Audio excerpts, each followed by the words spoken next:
this video, I'm showing you how to make toffee apple caramel cake. How gratifying does this cake look? Sweet, sticky, and delicious. And those layers of caramel, oh yeah. And the apple, I tell you what, yummo. So heavenly. And a little close-up and me eating some. Now you're going to make the toffee. I'll put the ingredients and amounts in the description comments. You're going to caramelize the apples, chop them up, add them to your toffee mixture. Once the toffee mixture starts to go golden, you are going to then add it to your pan that you've buttered.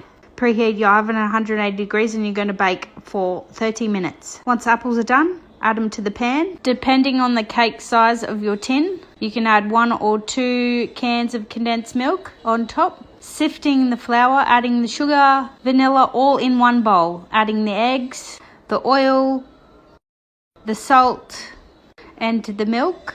And I'm going to give it a whisk till it is combined. Once all mixed together, pour it over the condensed milk and the apples, like I am doing here. Now it's ready for the oven. In it goes. Look at it rise. Rise, you good thing. Yummo. And just like that, it's out of the oven and ready to eat.